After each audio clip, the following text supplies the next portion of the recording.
Movie के शुरू में हमें मायरा नाम की एक लड़की दिखाई जाती है जो अपने शौहर एडन के साथ अच्छी ज़िंदगी गुजार रही होती है। इनकी एक भांजी होती है जिसका नाम वानिया था और इन दोनों ने इसे अडॉप्ट कर लिया था क्योंकि कुछ ही दिन पहले वानिया के पेरेंट्स की अजीब तरीके से डेथ हो गई थी। मायरा और एडन बेशक वानिया को बहुत प्यार करते थे लेकिन वो अब भी अपनी माँ को बहुत मिस करती थी और हमेशा उदास रहती थी। एडन की एक टॉय फैक्ट्री थी जहाँ वो ज़्यादातर डॉल्स बनाकर बेचता था। कुछ ही दिन पहले उसने एक डॉल बनाई थी जिसका नाम सैब्रीना था और ये डॉल बच्चे बहुत शौक से खरीद रहे थे। एडन ने अपनी बीवी मायरा के लिए बाकी सैब्रीना डॉल से बड़ी एक सेकेंड एडिशन सैब्रीना डॉल बनाई थी जो कि बहुत अच्छी थी।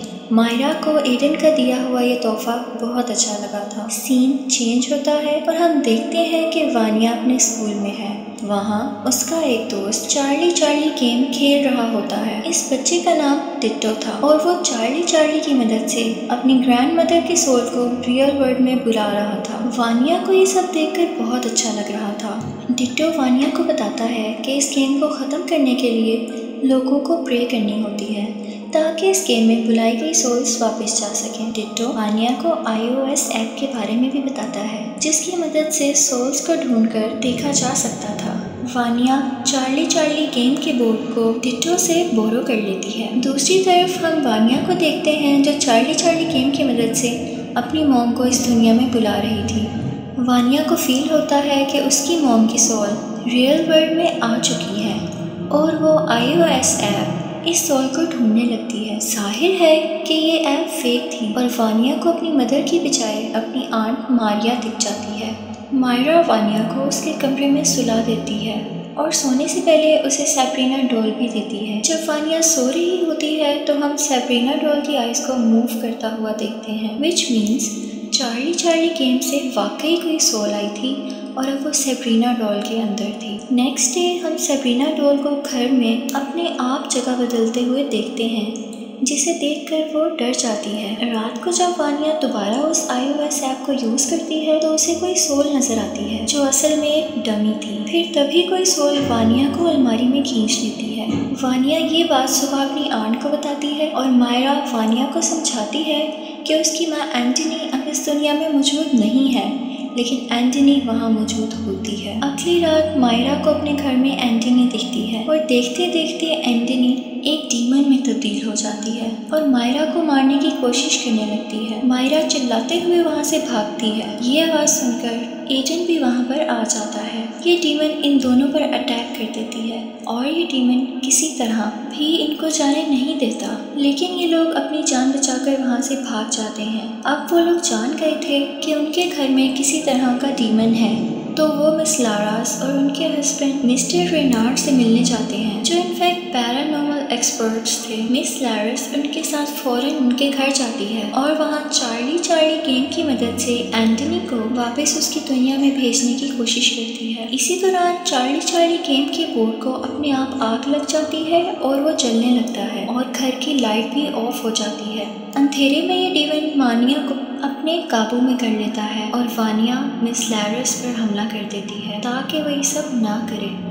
लारास किसी तरह इस हमले से बचते हुए वानिया की बॉडी से इस डीमन को बाहर निकाल लेती है लेकिन ये डीमन अब आज़ाद होकर इन सब पर हमला करता है। यहाँ इन सब के दरमियान बहुत फाइट होती है और मिस लारास इस डीमन को उसी घर के अंदर बंद कर देती है। लारास से गलती ये हो जाती है कि वो सैब्रीना डॉल को भी अपने साथ बाहर ले आती है और ये डीमन इसी डॉल में आकर इनके साथ बाहर आ जाता है। लारास इस डीमन को पहचान गई थी और वो बताती है कि डीमन का नाम बाकिया है और ये कोई मामूली स्पिरिट नहीं है बल्कि ये डीमन की चाइल्ड है और बहुत ज़्यादा पावरफुल है। यहाँ पर हमें वानिया के पेरेंट्स की डेथ के बारे में भी पता चलता है और लारास बताती है कि वानिया की माँ एंटनी को बाकिया ने ही अंडर कंट्रोल कर लिया था और इसी ने वानिया के फादर को भी मारा था। लारास और रेनार्ड दोनों ने मिलकर किसी तरह बाकिया को उसकी दुनिया में भेजा था लेकिन इसी दौरान एंटनी की भी डेथ हो गई थी। वानिया ने चार्ली गेम की मदद से एंटनी को वापस बुलाया था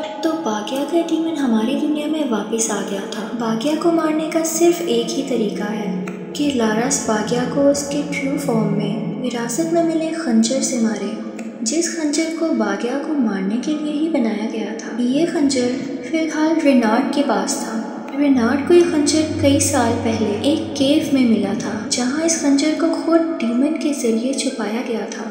अगले दिन बाकिया का डीमन दोबारा एक्टिव हो जाता है और मायरा को अंडर कंट्रोल कर लेता है। मायरा सब पर चाकू से कई वार करती है और ये सब मिलकर मायरा को किसी तरह उसके घर में वापस लाते हैं।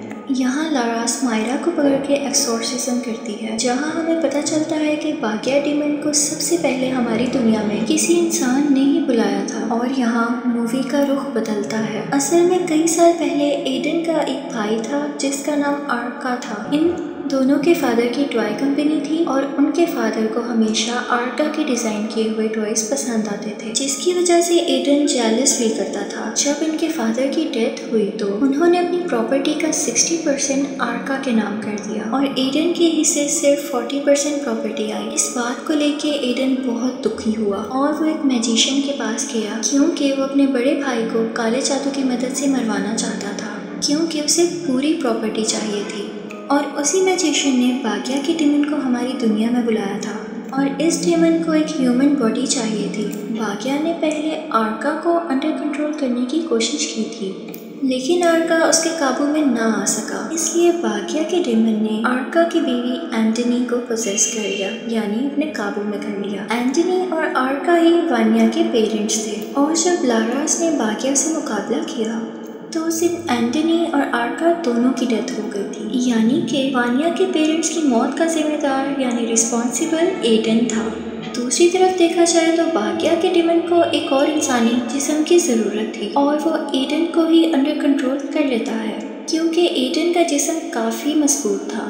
पोजेस्ड एडन इन सभी पर हमला कर देता है और रेनार्ड किसी तरह इस डीमन को एडन के जिस्म से बाहर निकालता है। अब ये डीमन अपनी असली शक्ल में लारास पर हमला कर देता है और इसी दौरान लारास विरासत में मिले उस खंजर से बाकिया के डीमन को हमेशा के लिए मार देती है। फिर मूवी का एंडिंग सीन दिखाया जाता है, जहाँ पर पुलिस एडन को अरेस्ट कर लेती है और फिर हम देखते हैं कि वानिया और मायरा हंसी खुशी एक दूसरे के साथ जिंदगी गुजारती हैं। कुछ ही टाइम बाद लारास और रेनार्ड को एक पैरानॉर्मल डॉल के बारे में एक और खबर मिलती है। उसे पता चलता है कि इस डॉल के मुतालिक एक और केस आया है और इसके आगे कुछ नहीं दिखाया जाता। यहाँ पर मूवी ख़त्म हो जाती है।